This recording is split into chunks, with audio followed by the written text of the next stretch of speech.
그러므로 너희는 죄가 너희 죽을 몸을 지배하지 못하게 하여 몸의 사욕에 순종하지 말고, 또한 너희 지체를 불의의 무기로 죄에게 내어주지 말고, 오직 너희 자신을 죽은 자 가운데서 다시 살아난 자 같이 하나님께 드리며, 너희 지체를 의의 무기로 하나님께 드리라. 죄가 너희를 주장하지 못하리니 이는 너희가 법 아래 있지 아니하고 오직 은혜 아래 있음이라. 아멘. 참 좋으신 하나님 아버지, 감사합니다. 오늘 또 저희를 하나님의 은혜 가운데 부르시고 택하셔서 하나님 자녀 삼아 주셨을 뿐만 아니라 지난 한 주간 동안 세상 속에 살면서도 하나님의 빛 가운데 살게 하셨고, 또한 이렇게 은혜를 사모하여 하나님 전에 올라온 우리 성도들을 기억하여 주옵소서. 참으로 세상에 험악한 시간들을 지나고 있고, 또한 우리 육체가, 또한 우리의 환경이 참 쉽지 않는 그런 가운데 살고 있지만 하나님의 은혜를 사모합니다. 하나님은 그 속에서도 살아계셔서 역사하는 줄을 믿습니다. 오늘 또 우리와 함께 참여한 우리 식구들뿐만 아니라 몸이 불편해 오지 못한 식구들이나 또한 먼 곳에서 함께 은혜를 사모하고 있는 우리 식구들을 기억하여 주시고, 어느 곳에 있든지 하나님께서 동행하여 주시며 붙잡아 주시옵소서. 또한 이 시간 참여한 우리 모든 식구들에게 하나님께서 더 큰 은혜와 한량없는 복으로 채워주셔서 몸이 불편하신 분들에게는 회복의 은혜를, 하나님 마음의 연약함이 있으면 그 마음의 기쁨을, 또한 물질의 연약함이 있다면 그 물질의 풍성함도 하나님 채워주셔서 참으로 하나님의 자녀가 복된 자녀가 됨을 모두가 누릴 수 있는 예배가 되게 해 주옵소서. 이 예배의 시청을 주님께 의탁드리며 예수님의 이름으로 의탁하며 기도하옵나이다. 아멘. 오늘 우리 부를 찬송은 좀 잘 안 부르던 찬송인데 함께 찬송하십니다. 42장 찬송입니다.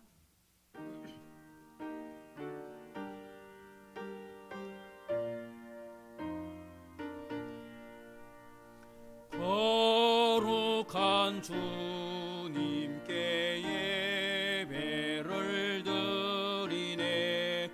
무릎을 꿇고서 영광 돌려 금같은 순종과 양기로운 겸손을 주님께 바쳐서 경배하되,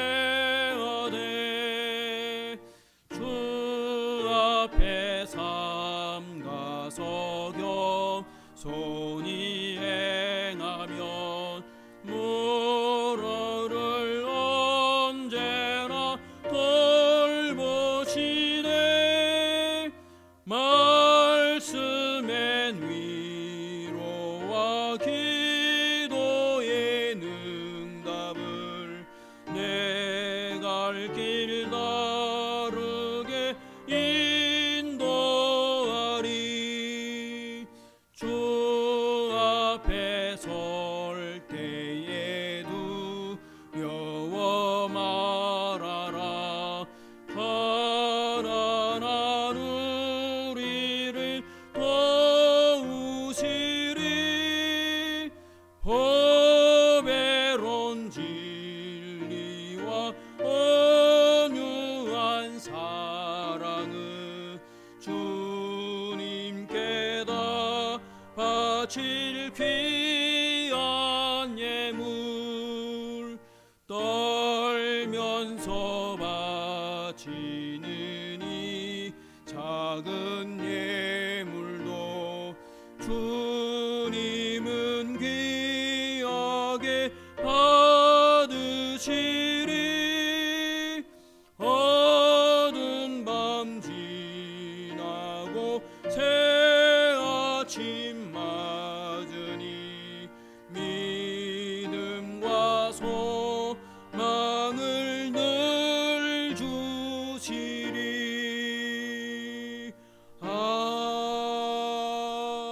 아멘.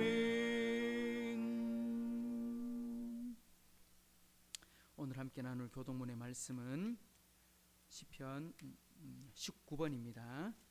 19번, 시편 32편입니다. 허물의 사함을 받고 자신의 죄가 가려진 자는 복이 있도다.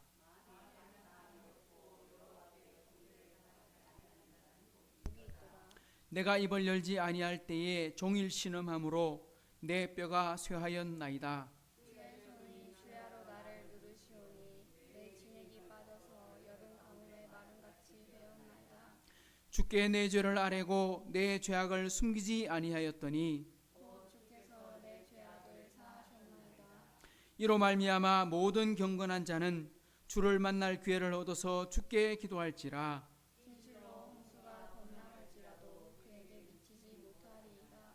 주는 나의 은친처오니 환난에서 나를 보호하시고 구원의 노래로 나를 들으시리이다.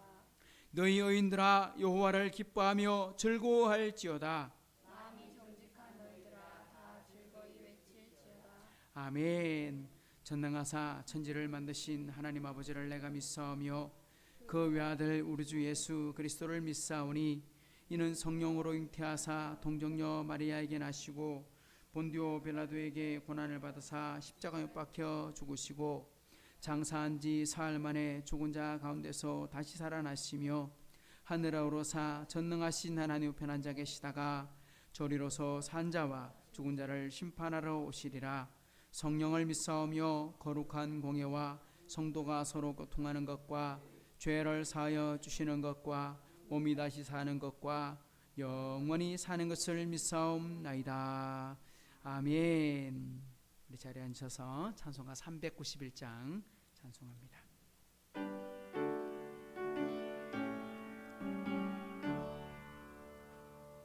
오 놀라운 구세주 예수 내 주 참 능력의 주시로다. 큰 바위 및 안전한 그곳으로 내 영혼을 숨기시네.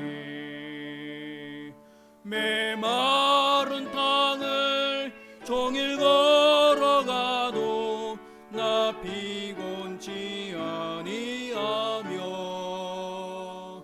저 위험한 곳 내가 이를 때면 큰 바위에 숨기시고 주 손으로 덮으시네. 오 놀라운 구세주 예수 내 주 내 모든 짐 벗기시네. 죄악에서 날 끌어 올리시며 또 나에게 힘 주시네. 메마른 땅을 종일 걸어가며 나 피곤치 아니하며 저 위험한 곳 내가 이를 때면 큰 바위에 숨기시고 주 손으로 덮으시네. 증량 못하는 애로 재우시며 영에 감아주사 큰 기쁨 중 주님을 찬양토록 내 믿음을 도우시네. 메마른 땅을 종일 걸어가도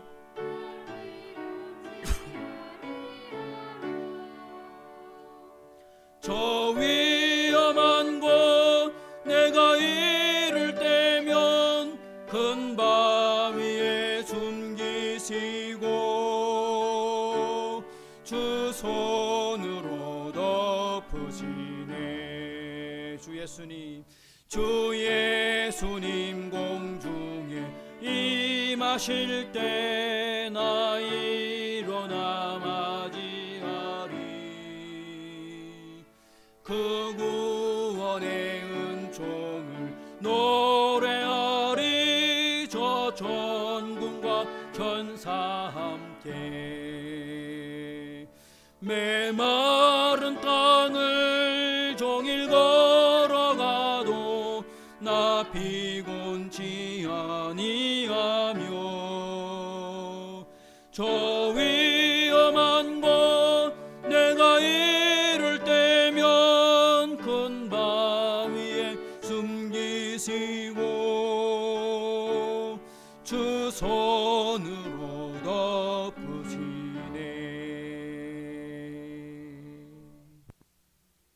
이 시간에는 우리 윤혁 진행자가 대표 기도해 주시겠습니다. 네, 다 같이 기도드리겠습니다. 이같이 너희의 빛이 사람 앞에 비치게 하여 그들로 너희 착한 행실을 보고 하늘에 계신 너희 아버지께 영광을 돌리라. 마태복음 5장 16절 말씀. 아멘. 오늘 예배 자리에 나올 수 있게 해주심에 감사합니다. 한 주간 살아오면서 때로는 믿지 못하고 불안함과 부족함으로 살았던 것 같습니다. 또한 우리의 행동, 말들이 다른 사람들에게 상처가 되어 힘듦을 주지 않았는지 반성합니다. 유성림 목사님께 주님의 선한 말씀을 전하는 능력을 주시옵고 앞으로 한 주간 말씀과 믿음으로 나아가게 담대함을 주시고 항상 주님과 함께하는 하이섬 성도가 되게 하여 주세요.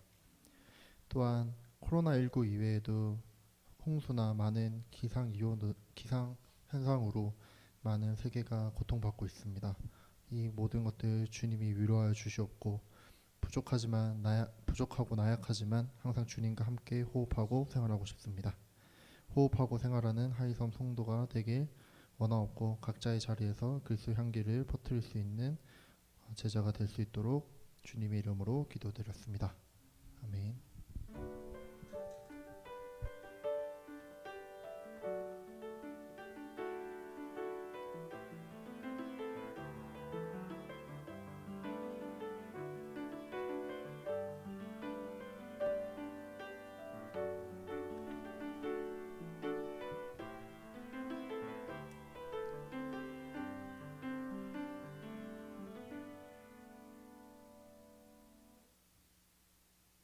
오늘 우리에게 주시는 하나님의 말씀은 느헤미야 9장입니다. 9장 9절부터 17절까지. 우리 원래 17절까지 보는 게 3번에 걸쳐서 보게 되었습니다. 느헤미야 9장 9절부터 17절까지 말씀 우리 찾으시고 한 절씩 나눠서 보도록 하겠습니다. 주께서 우리 조상들이 애굽에서 고난 받는 것을 감찰하시며 홍해에서 그들의 부르짖음을 들으시고 기적과 기사를 베푸사 바로와 그의 모든 신하와 그의 나라 온 백성을 치셨사오니 이는 그들이 우리의 조상들에게 교만하게 행함을 아셨습니다. 주께서 오늘과 같이 명예를 얻으셨나이다.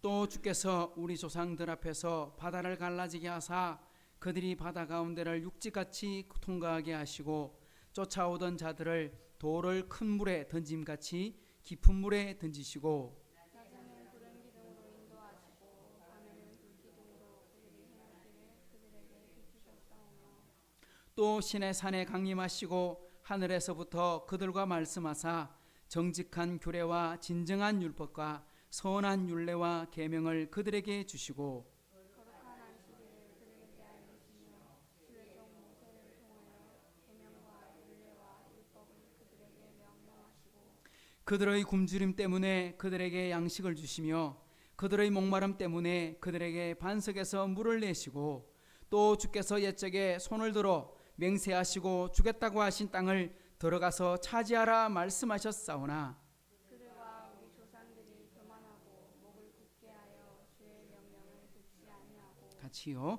거역하며 주께서 그들 가운데서 행하신 기사를 기억하지 아니하고 목을 곧게 하며 패역하여 스스로 한 우두머리를 세우고 종되었던 땅으로 돌아가고자 하였나이다.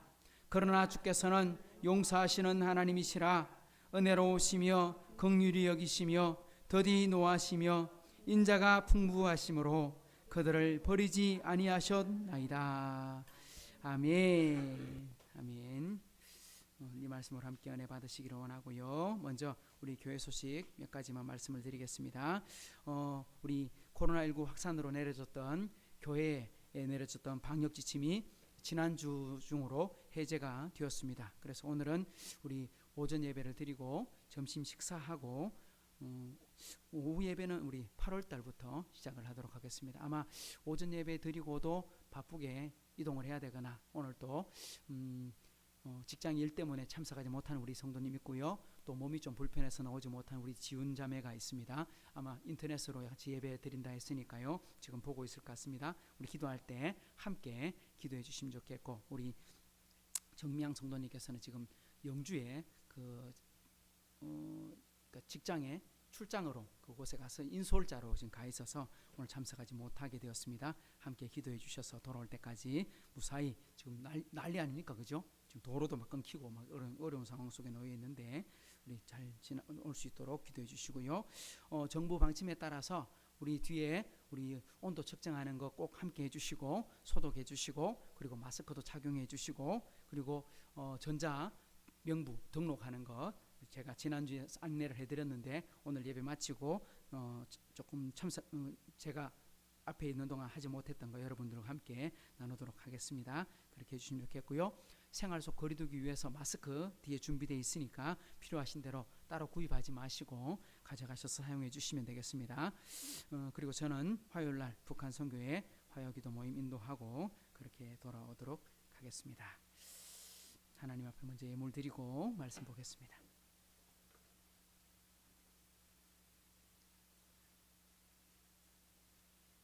(11조) 드립니다. 윤성민 목사, 이숙희 사모 드렸습니다. 감사한금 드립니다. 이재훈 형제, 민정옥 집사님, 김혜룡 집사님, 그리고 윤성민 목사 드렸습니다. 한번 기도하고 말씀 나누도록 하겠습니다. 하나님 아버지 감사합니다. 오늘 또 저희를 사랑해 주셔서 이곳까지 부르시고 함께 예배에 참여하게 하시니 감사합니다. 오늘 또 주님 전에 올라오면서 하나님 주일헌금을 하나님 앞에 드립니다. 또한 우리의 삶 전부가 하나님의 것임을 인정하고 고백하며 하나님 10의 1을 구별하여 드리고 또 감사의 제목을 달아 하나님께 기도하며 감사합니다. 하나님 드린 모든 손길들 위에 복을 주시고 참여한 모든 분들에게 복을 주시고 또 참여하고 싶으나 몸이 불편해 놓지 못하는 우리 지훈 자매나 또한 직장의 일로 말미암아 지금 인솔하고 있는 우리 정미양 성도님이나 또한 우리 참여하지 못하고 있지만 서울에서 또한 먼 곳에서 또한 곳곳에서 하나님 앞에 섬기고 있는 우리 모든 식구들을 기억하여 주시고 어느 곳에 있든지 하나님의 말씀 기억하고 하나님과 동행하는 주의 자녀들 다 되게 도와주옵소서. 참으로 하나님과 동행할 때에 주시는 놀라운 복들을 다 받아 누리게 하여 주옵소서. 하나님 나와도 복을 받고 들어가도 복을 받고 떡반죽 그릇이 복을 받고 자녀들이 복을 받고 하는 모든 일들이 범사의 형통함을 누리겠다 주님 약속하셨사오니 그 약속의 말씀 그대로 이루어 주옵소서. 오늘 또 부족한 종 준비한 말씀을 따라 하나님의 은혜를 깨닫기를 원합니다. 그 말씀 붙들고 우리 모든 식구들 함께 순종하는 복도 허락해 주옵소서. 감사드리며 예수님의 이름으로 축복하며 기도하옵나이다. 아멘.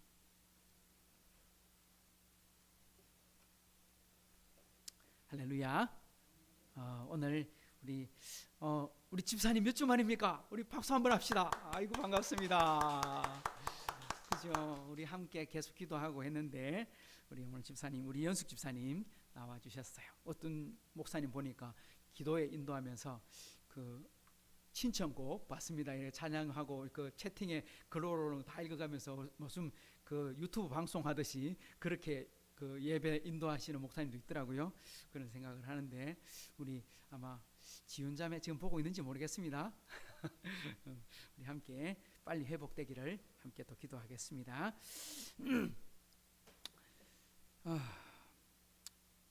성공하는 사람들의 공통된 특징이 하나 있는데 그게 뭐냐 하니까 성공한다고 해서 실패를 경험하지 않느냐? 그렇지 않아요.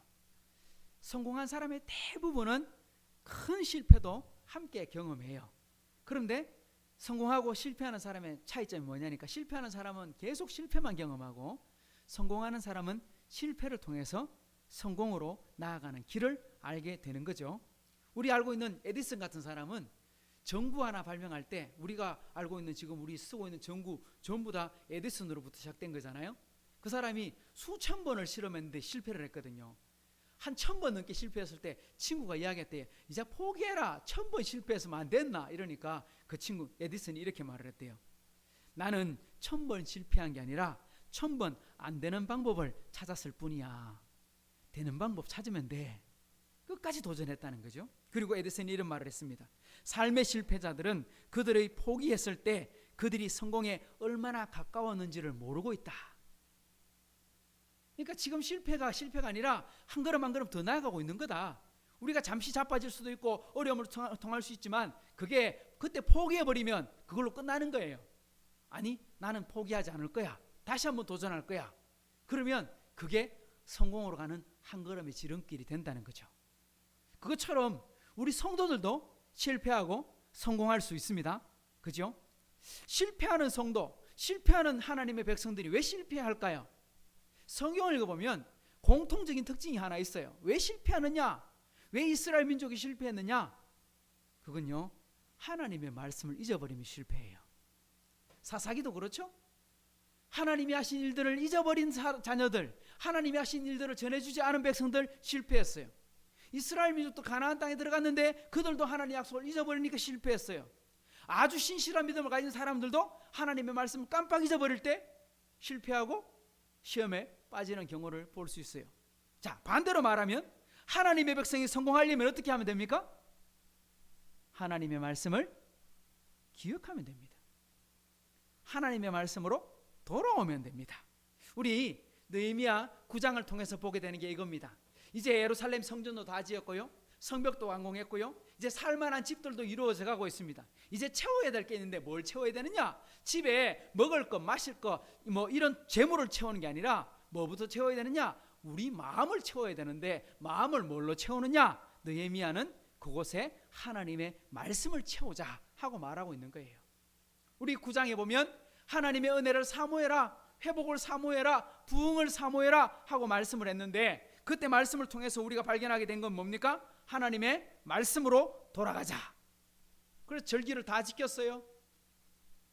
나팔절도 지키고 대속절도 지키고 초막절도 지키고 그리고 초막절 8일 동안 다 지키고 이제 집으로 가야, 쉽게 말하면 이제 집으로 가세요 광고하지 않았을까요?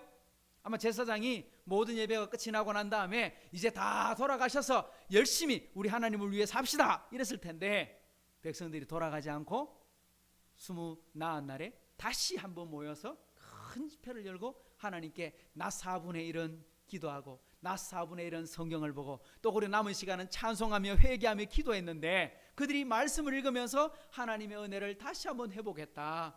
그때 느헤미야와 백성들이 깨달았던 하나님의 은혜가 뭐였습니까? 지난주에 첫 번째는 창조의 하나님을 발견했다.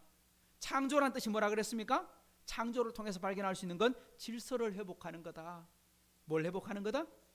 질서를 회복하는 거다. 하나님이 세상을 창조하셨을 때 무로에서 유를 창조하시고 무질서에 질서를 주셔서 우주를 만드셨다 할 때 코스모스, 그 말이 질서다. 그러니까 하나님의 백성들이 하나님을 제대로 믿게 되면 삶에 뭐가 생긴다? 질서가 잡힌다.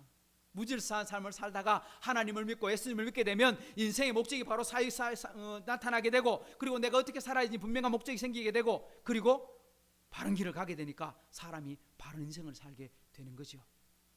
그리고 지난주에 또 한 가지는 아브라함의 부르심, 아브라함의 믿음, 아브라함의 삶을 통해서 하나님의 은혜가 무엇으로 나타났다 그랬습니까? 아브라함의 복은 바로 우리들의 복이다. 아브라함을 하나님께서 어떻게 부르셨는지 살펴보고 아브라함이 어떻게 순종했는지를 알게 되면 하나님이 우리도 그렇게 부르시고 우리에게도 그런 복을 주신다 했는데 5가지 순서가 나왔어요. 기억나십니까? 택하시고 인도하시고 이름을 주시고 언약을 세우시고 말씀대로 이루시고. 할렐루야. 이 우리 주보 뒤에 보면 또 요약이 되어 있습니다. 꼭 한번 다시 한번 읽으시면서 기억하십시오. 택하시고 인도하시고 이름을 주시고 언약을 세우시고 말씀대로 이루시고. 자, 그러면 오늘은 무엇을 통해서 잊어버린 은혜를 찾을 수 있을까? 이스라엘 백성들이요, 자기들이 잃어버린 건 뭐냐니까 우리가 잃어버린 걸 회복하자 하면서 읽어보면 9장을 다 읽어보면요, 창세기부터 시작해서 지금까지, 지금이란 말은 오늘 우리들 말하는 게 아니라 느헤미야와 그 백성들이 지금 우리 도착해서 하나님의 말씀을 읽고 있는 바로 그 시점, 그러니까 처음부터 끝까지 돌아보자. 이거 굉장히 중요한 거죠. 우리 삶을 돌아보고 잘못된 것이 무엇인가 찾아보자. 우리 뭔가 잘못됐을 때, 뭔가 이가 안 맞았을 때, 뭔가 고장이 났을 때 어떻게 고치면 됩니까? 잘못된 거 하나 되짚으면 되잖아요. 그래서 전기도 뽑아보고 나사도 풀어보고 벨트도 만져보고 그렇게 하면서 어디 부위가 고장이 났는지 알아보는 것처럼 이스라엘 백성들은 다 찾아보고 있는데 창조를 찾아봤어요. 믿음의 조상 아브라함을 봤어요. 그리고 이스라엘 민족이 구원받은 출애굽과 광야 생활과 가나안 땅에 들어간 것과 그곳에서 실패한 것과 나라를 잃어버린 것과 지금 돌아온 것과 이걸 다 찾은 게 우리 오늘 9장의 뒷부분에 다 나오는 이야기예요. 근데 오늘 본문에서는 무슨 이야기가 나오느냐? 출애굽과 광야 생활을 통해서 말씀을 배우게 되는 것입니다. 오늘 본문 말씀에서 우리가 깨달아야 될 것 한번 따라합시다. 광야의 은혜를 기억합시다. 광야의 은혜를 기억합시다. 하나님이 광야에서 받은 은혜를 기억해라 하고 말씀하시는 겁니다. 그러면 광야에서 어떤 은혜를 주셨는가? 우리 출애굽에 관계된 이야기, 유월절에 관계된 이야기 여러 번 했잖아요. 여러 번 들었잖아요. 저하고 5년 동안 신앙생활하면서 아마 이거 10번도 아니 10번이 뭡니까? 그보다 훨씬 더 많이 들은 우리 성도들도 있어요. 근데 왜 이거 또 들어야 되느냐? 왜냐하면 우리의 구원의 순서와 우리가 천국 갈 때까지요, 우리 하나님 만날 때까지요, 우리는 이 삶을 벗어날 수가 없어요. 똑같은 상황을 계속 만나게 돼요. 비슷한 상황을. 그러니까 이스라엘 백성들이 어떻게 구원을 받았고, 그들이 어떻게 시험에 빠졌고, 그들이 어떻게 다시 하나님의 은혜를 받았고, 이거 깨달으면 우리도 뭘 깨달을 수 있느냐? 우리 이미 구원받았는데 살다 보면 또 실수할 수 있고 또 어려움을 당할 수 있고, 그때 어떻게 부르짖고 어떻게 하나님을 찾고 또다시 어떻게 힘을 얻고 이거 알 수 있기 때문에 우리 말씀을 또다시 공부해야 되는 거예요. 그래서 복습하고 복습하는 겁니다. 저는 오늘 말씀을 읽으면서 하나님께서 이스라엘 백성들에게 어떻게 은혜를 주시는가 하고 찾아봤는데 한 3가지 정도로 제가 요약을 하고 싶습니다. 어떤 하나님으로 등장하는지. 첫째는요, 한번 따라합시다. 감찰하시고 들으시는 하나님. 어떻게 은혜로 나타나느냐 하면 감찰하시고 들으시는 하나님으로 나타나고 있습니다. 우리 9절을 한번 보십시오. 주께서 우리 조상들이 애굽에서 고난 받는 것을 감찰하시며 홍해에서 그들의 부르짖음을 들으시고 하고 말했습니다. 하나님이 어떠신 분이시냐? 택한 백성들의 고통과 부르짖음을 뭐하고 계신다? 보고 계신다. 감찰 무슨 말입니까? 보고 계신다, 알고 계신다, 그리고 듣고 계신다. 여러분들이 기도하면 하나님이 들으실 뿐만 아니라 여러분이 고통 속에 있다면 그 고통을 모르시는 게 아니고 알고 계시고 살펴보고 계신다. 이스라엘 백성들이 이집트에 있을 때 어떻게 하나님께 기도했는지 출애굽기를 보면 좀 더 정확하게 기록하고 있어요. 출애굽기 2장 23절에 이렇게 말씀합니다. 여러 해 후에 애굽 왕은 죽었고 이스라엘 자손은 고된 노동으로 말미암아 탄식하며 부르짖으니 그 고된 노동으로 말미암아 부르짖는 소리가 하나님께 뭐 되었다? 상달되었더라 하고 말씀합니다. 이스라엘 백성들이 여러분 왜 이집트에서 고난의 삶을 살았을까요? 여러분, 이스라엘 인구가 이집트 인구보다 많아졌기 때문에 고난을 당했을까요? 성경의 기록에 보면 이집트 왕이 인구가 점점 많아지니까 두려움을 느꼈어요. 걱정을 했어요. 그리고 핍박을 하기 시작하면서 강제노역을 시키기 시작했어요. 하지만 알고 보면 좀 더 엄밀한 의미가 숨어져 있어요. 원래 야곱과 그의 가족들이 이스라엘에서 이집트 땅으로 갈 때 그들이 갈 때 대접을 어떤 대접을 받았어요? 나그네 대접을 받았나요? 아니면 종놈으로 취급을 당했나요? 아니면 귀부인 대접을 받았나요? 굉장히 대접 잘 받았어요. 왜냐하니까 이집트를 살려준 사람 바로 요셉의 아버지거든요. 요셉의 가족이 돌아온다는 이야기를 들었어요. 왕이 나오고 신하들이 나오고 온 백성이 다 나왔어요. 그래서 저 사람들이 도대체 누군가? 우리 위대한 국무총리의 부모님이 누구신가? 그리고 그들이 오는 걸 다 환영하고 맞이했어요. 그러니까 처음에 이집트 땅에 도착할 때는요 아주 떵떵거리며 도착했어요. 그리고 요셉이 살아있는 동안은요 아주 잘 살았어요. 아주 행복하게 살았어요. 요셉이 30에 국무총리가 되고 2년 만에 가족들이 다 이집트로 돌아왔으니까 32살 때 이집트로 이민을 오는 겁니다. 돌아오게 되는 겁니다. 그리고 400년을 넘도록 430년 동안 이집 땅에 살고 있어요. 요셉이 몇 살까지 사느냐 하면 110세를 살고 죽어요. 그러니까 국무총리가 되고 나서 80년을 국무총리하고 죽는 거예요. 와, 이런 사람이 있습니까? 80년을 나라를 다스리다가 죽고 난 이후에 이집트 왕이, 그러니까 그 다음 왕, 그러니까 바로가 그 다음 바로 아마 이쯤 됐겠죠. 적어도 한 몇십 년이 지나고 난 다음에 이제 요셉이라는 사람, 아이고 듣긴 들었는데 그 사람 뭐 그래 봐야 뭐 옛날 사람이지, 이렇게 될 때까지 대접을 좀 받고 살았을 거예요. 그러니까 이스라엘 사람들이 430년 동안이란 생활 속에 노예로 산 건 엄밀하게 말하면 430년 전부는 아니겠죠. 하지만 그들이 박해를 받은 이유는요, 그들이 인구가 너무너무 많아져서 박해받은 게 아니에요. 그들이 박해를 받은 건요, 유대인의 정체성을 버리지 않았기 때문에 박해를 받은 거예요. 원래 이집트 땅으로 이스라엘 사람들이 야곱과 식구들 70명, 생각해 보세요. 70명, 남자들만 70명이었어요. 그 며느리들과 여인 아이들 뭐 다 빼고 남자들만 이야기를 해서 70명이에요. 그러니까 저보다 좀 더 많았겠죠. 아무리 많다고 해도 한민족, 이집트라고 하는 거대한 나라, 고대의 가장 큰 나라 아닙니까? 그 나라 백성들과 70명밖에 안 되는 사람들하고 뭐 전쟁이 되겠습니까? 뭐가 이야기가 되겠습니까? 그냥 한 집이 왔는데, 한 집이. 그러니까 누구나 환영하고 맞이할 수 있어요. 그리고 그 당시 이집트의 최고의 혼사는 누구 집입니까? 요셉 집안 아닙니까? 요셉 집안. 야, 줄 대려고 난리 안 났겠습니까? 야, 우리 빨리 요셉의 형제 중에, 형님 중에 저 아들 있잖아, 딸 있잖아, 우리 빨리 그 한번 혼선실어 놔봐라. 왜냐니까 지금 총리하고 줄 맞춰갖고 사도 맺어놔야 우리가 그래도 우리 가문이 살지. 옛날 우리나라 사람들 다 그렇게 안 살았습니까? 왕의 외척과 결혼하고 인척과 결혼하고 영의정하고 결혼하고 뭐 이렇게 연결해갖고 어떻게든 줄 맞춰보려고. 오늘날 시대도 그렇잖아요. 사업가 집안 사장하고 결혼하고 누구랑 결혼하고 권세랑 결혼하고 이렇게 하잖아요. 이집트 땅에서도 그러고 싶은 마음이 얼마나 컸을까요? 왜? 총리로 80년 동안 권세를 잡고 있는데, 왕이 죽어도 총리가 안 바뀌는데, 대단한 권한을 갖고 있는, 권세를 갖고 있는 요셉의 집안하고 사돈을 맺으면 얼마나 좋겠습니까? 그런데요, 요셉이 딱 거절합니다. 우리는요, 우리가 가나안 땅에서 살았는 대로 양을 치고 소를 키우면서 우리가 살겠습니다. 고센 땅에서 우리끼리 살겠습니다. 죄송합니다 하고 다 고립해서 삽니다. 430년을 살면서도 국제결혼을 하지 않습니다. 만약에 생각해 보십시오.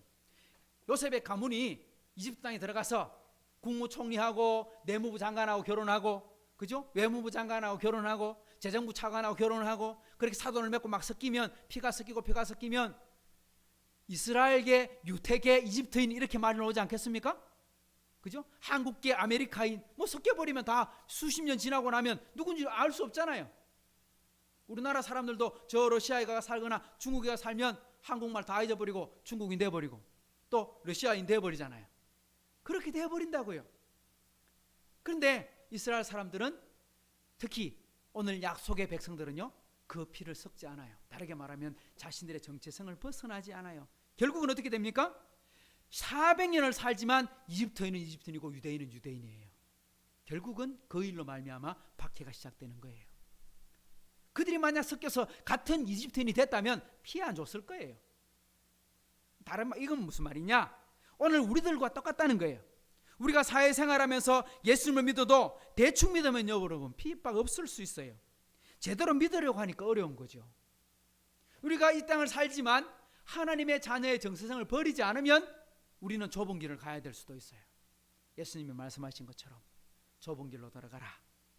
멸망으로 인도하는 물은 크고 넓어서 그리로 들어가는 자가 많고, 생명으로 인도하는 좁고 협착해서 그리로 들어가는 자가 적다. 하지만 적은 길이라도 들어가야 그 길이 바로 구원의 길이다 하고 말씀하고 있지요. 우리가 정직하게 사업하고 성실하게 납세하면요, 사람들이 뭐라고 하는 줄 아십니까? 어이구, 너만 잘났냐? 너만 깨끗하냐? 그런 소리 들을 수밖에 없습니다. 왜? 자신의 죄가 드러나기 때문이죠. 또 예수 믿는 사람들이 사업을 하거나 문 일하다가 조금만 잘못해 보세요. 조금만 잘못하면 뭐라 합니까? 너도 별 수 없네. 온갖 손가락질을 다 당합니다. 예수 믿는다고 실수 안 합니까? 예수 믿는다고 감옥 안 갑니까? 가끔 가다가 실수할 때 있잖아요. 그거 보면 엄청나게 아마 수많은 사람들이 잘못하는 욕을 먹는 것보다 더 심한 어떤 비난을 당하는 것 같아요. 우리 코로나 사태 중에도 그런 거 보잖아요. 솔직히 전 국민이 다 어려움을 당하고 전 국민이 모범적으로 살고는 있지만 그중에 때때로 방역 지침을 어기거나 실수하는 사람들이 생기잖아요. 그래서 코로나가 종식되지 않고 있습니다. 근데 그 안에 꼭 교회만 어렵습니까? 아닙니다.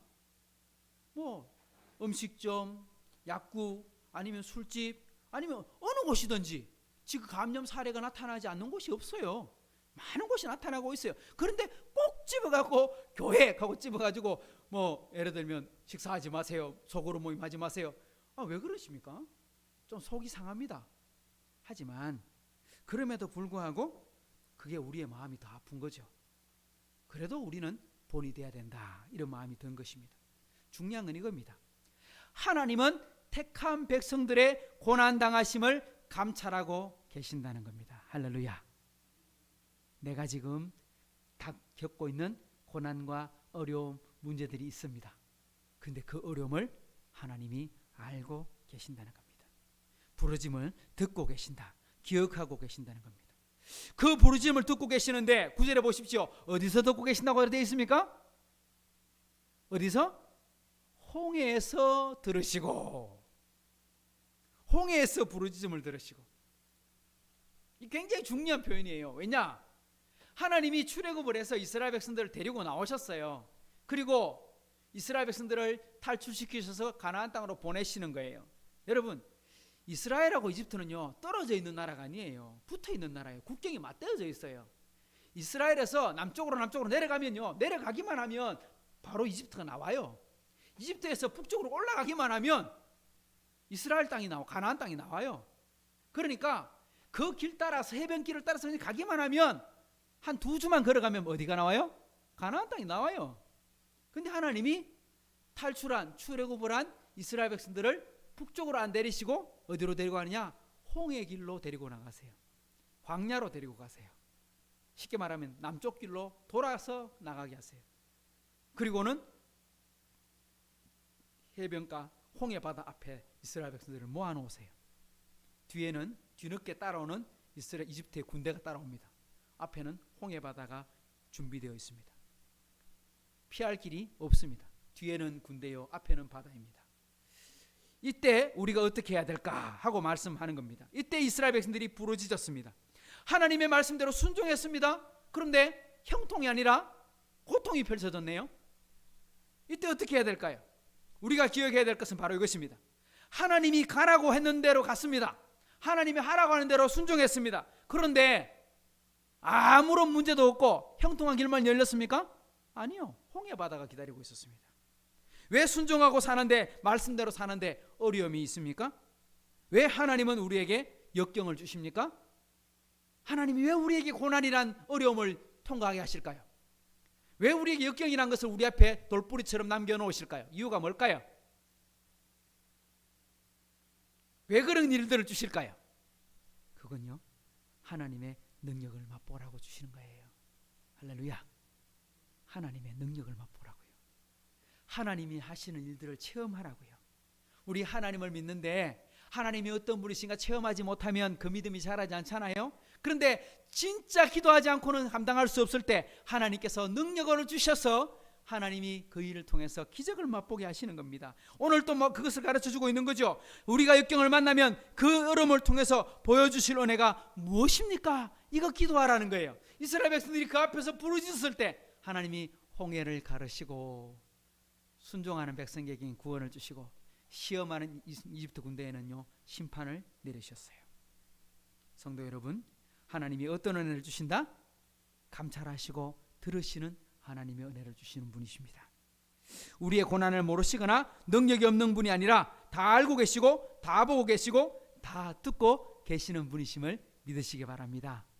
이게 첫 번째 오늘 말씀에 나오는 출애굽의 은혜에서 말씀하시는 은혜.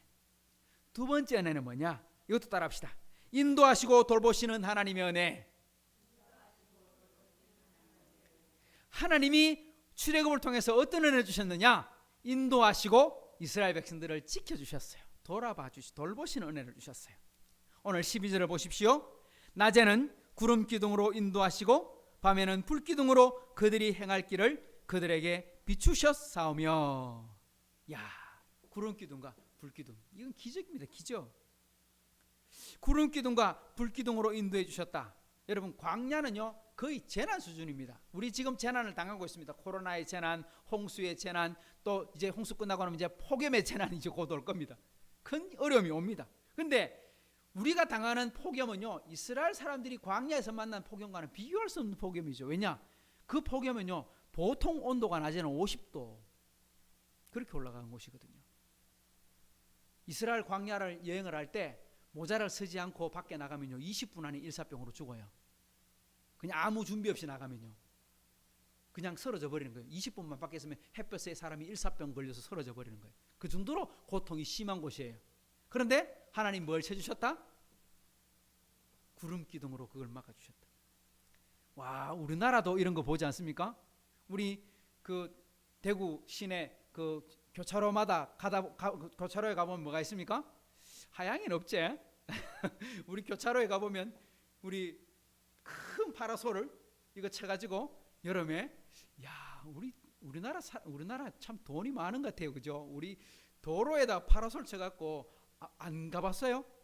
그 횡단보도 앞에서 딱 기다리고 있으면 파라솔 딱 쳐가지고 우리 그 땡볕에 서 있지 않도록 우리 그 대구시에서 이렇게 다 쳐가지고, 그러니까 참 돈이 많다. 근데 저는 이제 한편으로는 약자를 배려하는 마음이구나 이런 생각을 해봤어요. 여러분 생각해 보세요. 장정만 60만 명이에요. 최소한 200만 명이에요. 우리 대구 인구만큼 돼요. 250만. 근데 하나님이 구름 기둥을 만드셨는데 대구를 다 덮을 만한 구름 기둥으로 이스라엘 민족 전체를 덮으시고 그들에게 파라솔을 쳐주셨다. 이건 엄청난 일 아닙니까? 그것도 40년 동안 쳐주셨어요. 낮에는 그렇게 파라솔을 쳐주시고 밤에는 이제 기온이 뚝 떨어집니다. 우리가 생각하는 것보다 춥진 않을 거예요. 우리나라의 겨울 같은 날씨는 아니에요. 이스라엘의 밤이라고 해서는. 하지만 낮과 밤의 온도가 너무 크기 때문에, 너무 차가 크기 때문에 그 일 때문에 병이 들고 죽을 수 있는 거예요. 그러니까 광야에서는 엄청난 차가움을 느끼게 되는 거죠. 근데 그 차가움을 하나님 뭘로 막으셨다? 불기둥으로 막아주셨어요. 불기둥 히터를 틀어주신 거예요. 그것만이 아니에요. 오늘 15절을 보십시오. 15절에 보니까 그들의 굶주림 때문에 그들에게 양식을 주시고 그들의 목마름 때문에 그들에게 반석에서 물을 내어주셨다 하고 말씀했습니다. 매일 새벽마다 하늘에서 만나를 주셨어요. 40년 동안 농사 한번 짓지 못했고 장사 한번 못했어요. 그런데 이스라엘 백성들이 먹을 것이 떨어지지 않았어요. 그들이 신었던 신발이 휘어지지 않았어요. 아니, 그 거친 광야를 지나는데 어떻게 신발이 휘어지지 않을 수 있습니까? 근데 성경을 보면 신발이 휘어지지 않고 발이 부러뜨리지 않고 그들이 먹는 것이 떨어지지 않고 마실 물이 떨어지지 않았어요. 야, 이건 기적입니다. 기적. 그런데 성경을 보면 하나님이 우리를 어떻게 돌보시는가, 우리를 어떻게 인도하시는가 이렇게 말씀합니다. 이스라엘을 지키시는 이는 졸지도 아니하시고 주무시지도 아니하신다. 할렐루야. 하나님께서 하나님의 백성을 지키시는데 하나님이 어떤 분이시느냐? 졸지도 않고 주무시지도 않는 분이시다. 잠깐 조는 것도 하나님 허용하지 않으신다. 그러니까 우리를 지키시는데 우리를 어떻게 보고 계시느냐? 끊임없이 우리를 살펴주신다. 또한 신명기에 보니까 여호와께서 그를 황무지에서 짐승을 부르짖는 광야에서 만나시고 호위하시며 보호하시며, 보십시오, 호위하시고 보호하시고 만나시고 자기의 눈동자같이 지키셨도다. 뭐처럼 지키셨도다? 하나님이요 이스라엘 백성들을 지켜주셨는데 눈동자같이 지켜주셨대. 눈동자같이.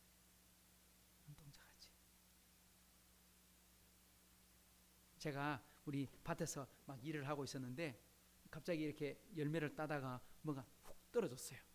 열매가 떨어지기도 하고 뭐 나뭇잎이 떨어지기도 하고. 그런데 그 짧은 순간 떨어지는 거 사람이 어떻게 해요? 눈이 깜빡하고 눈동자를 보호해요. 뭐가? 눈꺼풀이. 눈동자같이 보호하시고 지키셨다 이 말은요, 바로 하나님께서 우리 눈에 들어오는 피해물, 우리 눈에 들어오는 어떤 어려움이 있을 때 우리 눈동자가 깜빡깜빡하고 지키잖아요. 근데 이거 내가 생각하고 막는 거예요? 아니면 그냥 알아서 막는 거예요? 자기가 알아서 막는 거예요. 사람이 생각해서 눈 감아라 이렇게 하는 거 아니에요. 온다 피해라 이게 아니에요. 그냥 알아서 피하는 거예요. 너무 빠르게, 그것도 엄청난 속도로 그렇게 피하는 거죠. 제가 우리 혜원이네 밭에서 자두 복숭아를 만나게 먹고 있는데 우리 사촌들 중에 우리 친척들이 한 사촌이 20명 이렇게 되거든요. 근데 저희 누나가 이제 자두 농사 짓고 난 다음에 생산한 거를 이제 사촌들한테 택배로 다 붙여줘요. 먹으라고 붙여주는데 우리 사촌들 중에 제 사촌 동생 중에 목사도 있고 목사 사모님도 있고 막 이런 분들이 있어요. 근데 그 목사 사모님이 그 이제 기도를 한 거예요. 어떻게 기도했냐? 시장에 가 보니까 서울에 사는데 자두가 요만한 걸 파는데 가격이 엄청나게 비싼 거야.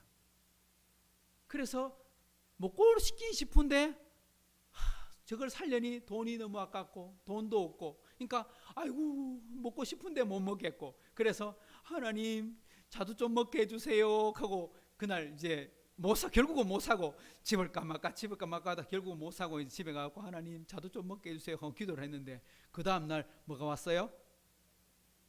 연락도 오지 않고, 그러니까 누나가 전화하거나 카톡도 보내지 않고 그냥 알아서 보냈네. 딱 왔는데 보니까 그 시장에서 볼 수 없는 것보다 훨씬 큰 자두가 떡 하고 도착한 거야. 와, 깜짝 놀랄 자두가 도착한 거죠. 그래서 하나님께 얼마나 감사했는지, 진짜 아니 주기는 누나가 줬는데 감사하기는 왜 하나님께 감사하노? 누나한테 감사 안 하고. 왜요? 하나님께 기도했잖아요. 하나님 그거 한번 먹게 해주세요 하고 기도했는데 하나님께서 우리 윤성림 집사님을 통해서 보내주신 거예요. 그리고 나서 저희 누나가 작년까지도 뭐 우리 그 자두를 따고 나서 이렇게 흠이 생긴 거 많이 팔았어요. 또 달라는 사람도 많아요. 그런데 그거 팔다가 누나가 좀 생각을 좀 바꿨어요. 야, 이거 파는 것도 나쁘진 않지만 또 달라고 하는 사람도 있지만 우리 남은 거 있을 때 많은 사람들 좀 다 나눠주자. 왜? 나눠주는데 이렇게 즐거운데, 나눠주는데 받는 사람이 이렇게 기뻐하는데 이거 기쁨 나도 함께 나누게 되는 거죠. 바로 저는 이거에 뭐라고 생각하느냐, 이런 마음이라고 생각합니다. 하나님의 은혜를 베풀고 있는 가정에 하나님이 인도하시고 돌보시는 은혜가 더 크게 임할 줄로 믿습니다. 바로 이거죠. 하나님께 기도했더니 은혜가 어떤 은혜? 인도하시고 돌보시는 은혜가 임했다는 것입니다. 다른 곳에요 원래 전부 다 냉해를 입었어요. 꽃이 안 펴서 열매가 별로 없어요. 근데 혜원이네 밭에 가봐요. 엄청나게 많이 달렸어요. 뭐 조금 안 된 것도 있긴 해요. 하지만 작년에랑 별반 차이 없이 많이 달려줬어요. 참 그게 감사한 거예요. 저는 그 은혜가 바로 이곳에 있다고 생각합니다. 하나님이 베푸시는 인도하심과 돌보시는 은혜를 함께 동참했더니 하나님께서 직접 그 밭에 돌보시고 인도하실 줄 믿습니다. 이거 우리도 경험해야 되는 거예요. 나도 하나님 앞에 연약함을 나누고 돌봄을 베풀게 되면 하나님이 우리도 돌보시고 인도하시는 은혜를 베풀어 주신다는 것입니다. 이게 두 번째 은혜라는 겁니다. 이거 이스라엘 백성들이 광야에서 경험했어요. 세 번째는요, 한 번 더 따라합시다. 약속하시고 이루시는 하나님의 은혜. 어떤 하나님이라고요? 약속하시고 이루시는 하나님. 오늘 13절 14절 말씀 보십시오. 또 시내산에 강림하시고 하늘에서부터 그들과 말씀하사 정직한 규례와 진정한 율법과 선한 율례와 계명을 그들에게 주시고. 하나님 주시는 말씀 어려운 게 아니다.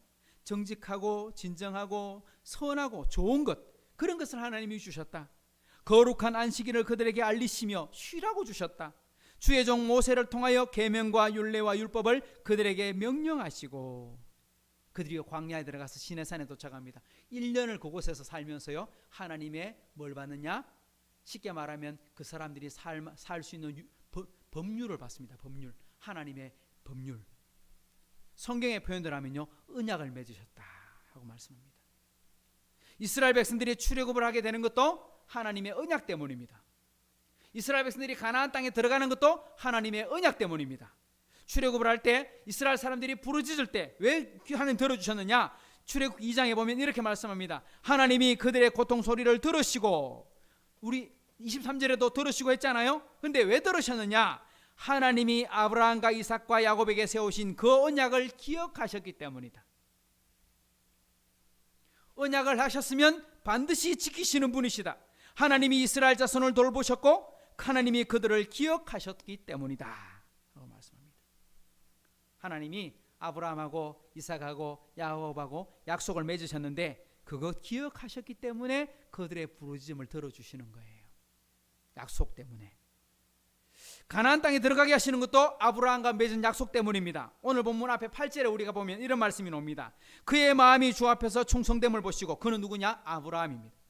아브라함과 더불어 언약을 세우사, 그와 더불어 언약을 세우사 가나안 땅과 족속과 하더니 그의 씨에게 주리라 하시더니 그 말씀대로, 그 언약대로, 그 약속대로 이루셨사오매 주는 의로우심이로소이다.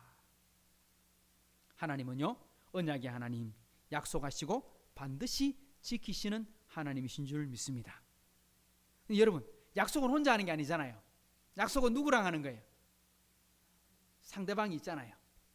우리 재훈이랑 제가 약속을 하면 재훈이가 있고 내가 있는 거잖아요. 제가 혁진이랑 약속을 하면 제가 있고 혁진이가 있는 거예요. 상대방이 반드시 있잖아요. 하나님하고 아브라함하고 약속을 맺습니다. 하나님하고 이삭하고 약속을 맺습니다.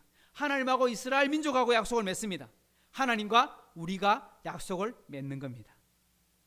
그런데 하나님은 약속을 하시면 반드시 기억하시고 반드시 지키시는 분이십니다. 언약의 하나님이십니다. 그런데 여러분, 아브라함은 어떻고? 이스라엘 민족은 어떻고? 다윗은 어떻습니까? 아니, 우리는 어떻습니까? 우리는요, 아브라함도 약속을 못 지켰어요. 다윗도 약속을 못 지켰어요. 이삭도 약속을 못 지켰어요. 이스라엘 민족은 번번이 약속을 하겠어요. 또 우리들도 똑같습니다. 우리들도 한순간도 없이 철저하게 지켰습니까? 아니요, 그렇지 못합니다. 어느 누구도 그렇게 하지 못했습니다. 오늘 15절 하반절에 이렇게 말씀합니다. 또 주께서 옛적에 손을 들어 맹세하시고 주겠다고 하신 땅을 들어가라, 들어가서 차지하라 말씀하셨사오나. 하나님 뭐라고 말합니까? 내가 약속했으니까 약속 지켜줄게, 들어가서 차지해래 하고 약속했습니다. 말씀하십니다. 그러면 그 말씀 듣고 뭐 하면 됩니까? 순종해서 들어가면 됩니다. 가나안 땅에 12명의 정탐꾼을 보내서 40일 동안 정탐을 했습니다. 이제 들어가 차지하면 됩니다. 그런데 그들이 들어가서 보고는 뭐라고 말합니까? 아이고, 못 들어갑니다. 너무 셉니다. 저쪽에 있는 사람들 우리가 이길 수 없습니다. 그러니까 우리는 어떻게 해야 됩니까? 이렇게 말합니다. 그들과 우리 조상들이 조만하고 목을 곧게 하여 주의 명령을 듣지 아니했다. 아니, 하나님께서 약속하시고 들어가면 누가 지켜주겠습니까? 하나님 지켜주시고 약속을 이루시는 분이니까 함께 하겠다 약속해놨는데, 거역하며 주께서 그들 가운데 행하신 기사를 기억하지 아니하고 목을 곧게 하며 패역하여 스스로 한 우두머리를 세우고 종되었던 땅으로 돌아가고자 하였나이다. 아이고, 안 되겠다, 우리 다시 돌아가자. 이집트 땅에 돌아가면 뭐가 준비되어 있는데요? 종놈의 생활이 준비되어 있는데요. 다시 돌아가요? 다시 죄악 구덩이로 들어가요? 근데 들어가겠다는 거예요, 바보같이. 근데 더 중요한 건 이겁니다. 오늘 말씀에 진짜 은혜가 되는 말씀은 이겁니다. 우리는 약속했으나 약속을 지키지 못합니다. 우리는 하나님의 말씀대로 살려고 순종하나 그 순종을 다 순종하지 못합니다. 우리는 실패할 수밖에 없는 번번이 실패자가 될 수 있는 마음을 가지고 있는 사람들입니다. 그런데 오늘 뭐라고 말씀하십니까? 그러나 주께서는 용서하시는 하나님이시라. 할렐루야. 은혜로우시며 긍휼을 여기시며 더디 노하시며 인자가 풍부하심으로 그들을 버리지 아니하셨나이다. 저는요, 오늘 본문 중에 이 말씀이 최고 은혜가 돼요. 우리는 그렇게 알지 못하는데 하나님은요, 그거 기억하지 아니하마. 또 용서해 주겠다. 내가 기억하지 아니하마. 은혜를 베푸시고 긍휼히 여기시고 더디 노하시고 인자가 사랑이 풍부하시기 때문에 그들을 버리지 아니하신다. 우리 이것 때문에 사는 겁니다. 이것 때문에 우리가 부끄럽지만 기도할 수 있는 것입니다. 우리가 또 넘어졌으나 하나님께 나아갈 수 있는 것입니다. 왜? 하나님은 책망으로 기다리시는 것이 아니라 은혜로 기다리시기 때문입니다. 할렐루야. 이 은혜를 기억하십시다. 이게 광야의 은혜입니다. 이게 우리가 광야에 들어갔던 이스라엘 백성들이 구원받았으나 제대로 살지 못했지만 하나님이 그것을 기억하지 아니하시고 베풀어 주시는 하나님의 은혜. 오늘 본문에 등장하는 세 가지 은혜 기억합시다. 감찰하시고 들으시는 하나님의 은혜, 인도하시고 돌보시는 하나님의 은혜, 약속하시고 이루시는 하나님의 은혜가 바로 저와 여러분의 삶 가운데 있기를 축복합니다. 하나님 아버지 감사합니다. 오늘 또 우리가 하나님의 은혜를 돌아봅니다. 이스라엘 백성들이 하나님의 말씀으로 돌아가서 그들이 잘못 살았던 건 뉘우치고 하나님께 다시금 기도합니다. 기억하여 주옵소서. 오늘 또 우리가 그 말씀 붙잡고 우리도 기억하옵소서. 우리도 기도합니다. 우리가 하나님의 자녀가 되었음에도 여전히 부족하고 여전히 쓰러지고 여전히 시험에 빠질 만한 연약한 인성을 가지고 있음을 고백합니다. 하나님, 우리의 죄성 때문에 우리가 하나님을 사모한다 말하지만 우리 속에 두 마음이 싸우고 있을 때 우리가 번번이 실패를 경험하는 존재입니다만, 하나님, 오늘의 말씀처럼 하나님은 용서하시는 하나님이시라. 이것이 우리에게 가장 큰 은혜가 됩니다. 하나님 기억하여 주시고 우리 하이섬교회 성도들에게 큰 복을 내려 주시옵소서. 하나님 동행하는 복을 내려 주시고 용서하시는 하나님의 은혜를 깨닫게 하시고 참으로 하나님 말씀하시고 이루시는 하나님, 인도하시고 돌보시는 하나님, 기도를 들으시고 보고 돌보시고 계시는 하나님, 그 하나님의 은혜가 오늘 이 자리에 모인 우리 모든 식구들과 흩어진 우리 가족들에게 임하게 하여 주옵소서. 이제는 우리 주 예수 그리스도의 은혜와 하나님의 사랑과 성령의 교통하심이 오늘 예배에 참여한 모든 식구들과 흩어진 가족들 위해 이제로부터 영원토록 함께 있을지어다. 아멘.